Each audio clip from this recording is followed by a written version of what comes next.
Kunio Asano, c'est quand même un auteur connu pour des mangas vraiment à part. Avec des thèmes pourtant classiques, tels que la jeunesse, l'aliénation sociale, la solitude, etc., il arrive à créer des œuvres vraiment singulières et marquantes, aujourd'hui presque incontournables.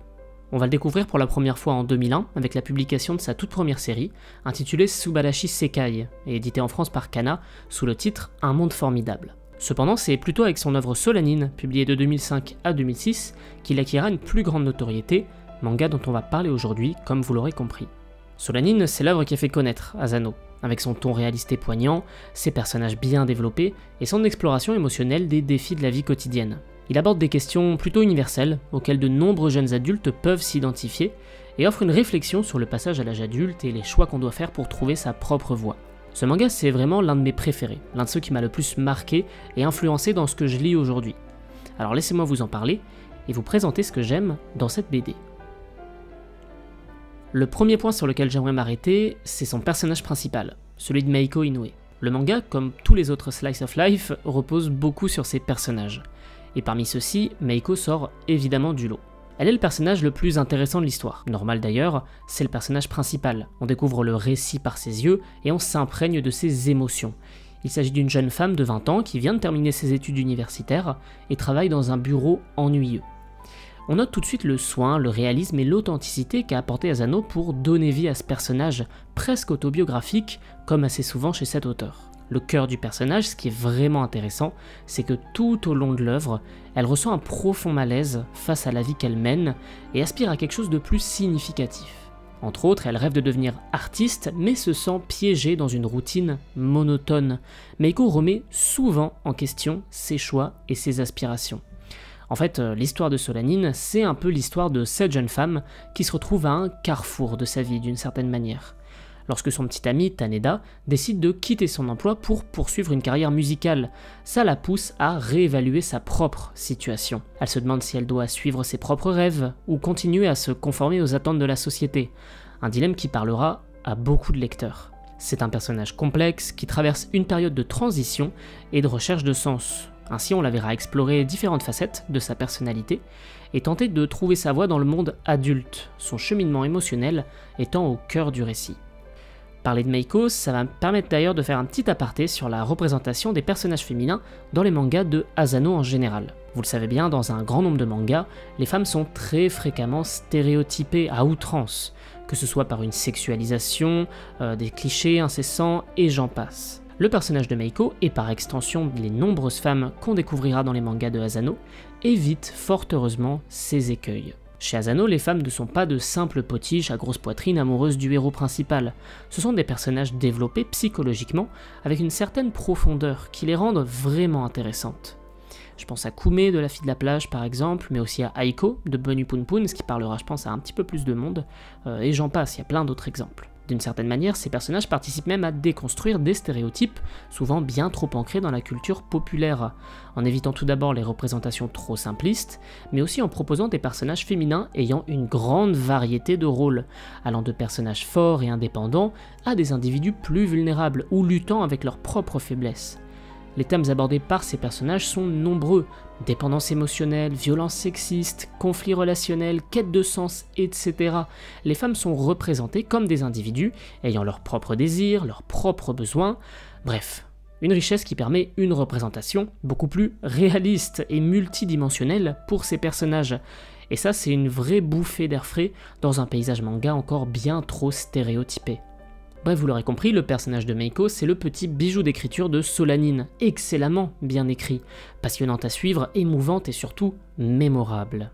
Un deuxième point que je tiens à aborder, en plus du personnage de Meiko, c'est la place de la musique au sein de l'œuvre. Les personnages partagent une passion commune pour la musique, ils forment un groupe amateur entre amis, et trouvent dans cette activité un certain exutoire qui leur permet d'exprimer leurs émotions. On les voit fréquemment en faire, c'est un motif récurrent de l'œuvre, mais quand on y réfléchit, c'est un petit peu plus que ça. La musique représente en fait la recherche de liberté et la quête de sens pour ces personnages qui rêvent de se lancer dans une carrière musicale, de vivre de leur passion et d'échapper aux contraintes de la vie adulte. La musique, c'est pour eux un moyen de briser les barrières et de chercher une existence plus authentique et plus épanouissante. Ça se sent très clairement dans les paroles de chansons chantées par le groupe de de Taneda.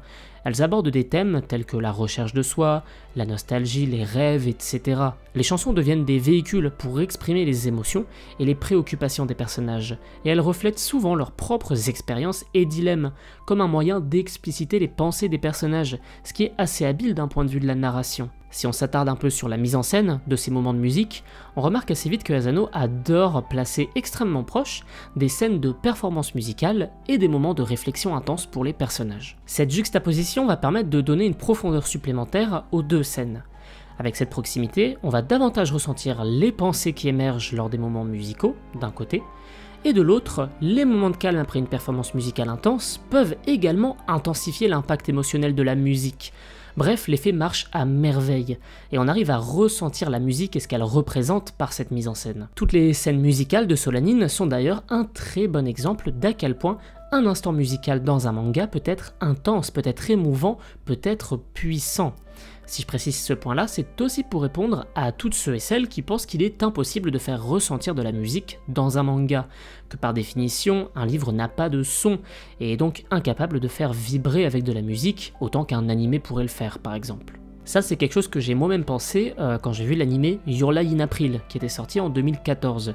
J'ai regardé cet animé avant de lire le manga, j'avais entre 15 et 16 ans, et j'avais naïvement pensé que l'animé devait forcément être mieux, parce que évidemment c'est l'histoire de musiciens qui se rencontrent, qui ont une histoire d'amour, on y évoque beaucoup la musique, on les voit en jouer, et que dans l'animé, évidemment, on pouvait entendre véritablement cette musique, ce qui n'était pas le cas du manga. Mais quelle erreur de penser que le manga ne peut pas retranscrire la musique. Évidemment qu'un manga papier peut nous faire ressentir la musique parfois mieux encore qu'un animé, et Solanine vient une fois encore nous le prouver, avec une mise en page dynamique pour représenter le mouvement et le rythme de la musique, avec des jeux d'ombre et de lumière qui viennent ajouter de la vivacité et de l'énergie à la scène musicale, avec des lignes de mouvement et des motifs graphiques pour représenter les notes ou les vibrations, mais aussi avec des visages passionnés, avec des yeux étincelants, des sourires éclatants ou des gestes énergiques qui permettent au lecteur de ressentir la passion et l'excitation qui règnent chez les musiciens.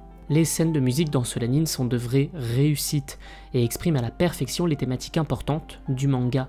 Des petits bijoux de mise en scène qui prouvent une fois de plus la maîtrise qu'a Asano pour ce qui est de caractériser ses personnages, leur donner vie par leur passion. Bon, on en a déjà parlé plus tôt lorsqu'on évoquait le personnage de Meiko, mais impossible de faire un point sur Solanine sans évoquer l'un de ses thèmes centraux, celui du passage à l'âge adulte.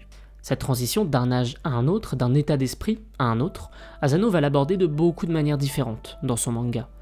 On a déjà parlé plus tôt de la quête d'identité de ces personnages qui doivent prendre des décisions importantes concernant leur avenir. Ce manga il prend vraiment place à un moment charnière de leur vie, et un moment de lutte pour trouver un équilibre entre leurs rêves et les réalités de la vie adulte. Mais le thème du passage à l'âge adulte est aussi abordé par le prisme de la pression sociale et du rapport aux autres. Au fil du manga, Meiko et Taneda seront confrontés à différents autres adultes reflétant des attentes de la société, comme par exemple les collègues de travail ou leurs patrons, qui vont représenter le besoin de trouver un emploi stable et de faire face aux compromis et aux sacrifices que ça implique.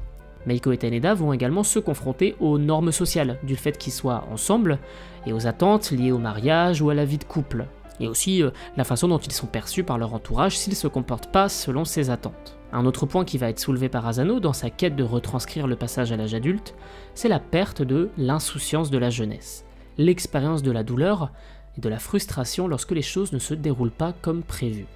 À partir de maintenant, je vais spoiler le manga, encore plus que jusqu'à présent, avec un point notamment qui est vraiment important. Donc si vous n'avez pas lu Solanine, s'il vous plaît ne vous gâchez pas cette révélation et arrêtez ici la vidéo. La mort de Taneda à la fin du premier tome bouleverse l'histoire. C'est l'événement pivot de l'œuvre, le point de rupture émotionnelle, peut-être l'un des passages les plus marquants de toutes les œuvres d'Inyo Asano. Poussant au maximum sa volonté de confronter ses personnages au monde adulte, l'auteur ira jusqu'à les confronter à la rudesse du deuil. Si on la replace dans le contexte du récit, la mort de Taneda peut avoir un rôle symbolique encore plus fort que ce qu'on pense au premier abord. L'accident intervient juste après que Taneda soit retourné à son petit boulot et supplier son patron à genoux pour qu'il le reprenne. En bref, juste après qu'il soit rentré dans le rang. En acceptant de retourner bosser dans cette boîte qui ne lui plaît pas, Taneda laisse derrière lui son rêve de musique et accepte de se conformer aux attentes de sa nouvelle vie d'adulte, aux attentes de la société. Et juste après, il meurt d'un accident de la route. La mort de Taneda, c'est vraiment l'événement le plus dur pour ce qui est de la confrontation à la réalité dans cette œuvre. Faire mourir ce personnage juste après qu'il se soit plié aux attentes et aux codes sociaux, juste après qu'il ait abandonné ses rêves, ça nous rappelle évidemment que la conformité sociale n'est pas une sécurité. Se plier aux attentes et aux normes ne garantit pas nécessairement le bonheur et l'épanouissement. Et ici c'est même un point inverse encore plus extrême, car c'est en tuant ses rêves et ses espoirs que Taneda est mort, littéralement comme métaphoriquement. Et cet enseignement, Maiko le gardera jusqu'à la fin de l'œuvre, en remettant en question ce qui est considéré comme normal, pour pouvoir enfin trouver son propre chemin et chercher ce qui lui convient vraiment. Merci beaucoup de m'avoir écouté parler de ce manga que j'adore, et j'espère avoir pu titiller votre curiosité un petit peu là-dessus. Solanin, c'est une œuvre qui est unique et incroyable à découvrir ou redécouvrir, alors n'hésitez pas. Si vous avez des choses à rajouter, ça se passera dans les commentaires, ça sera un gros plaisir d'échanger sur ce titre avec vous. Quant à moi, je vous dis à la prochaine, portez-vous bien, bye.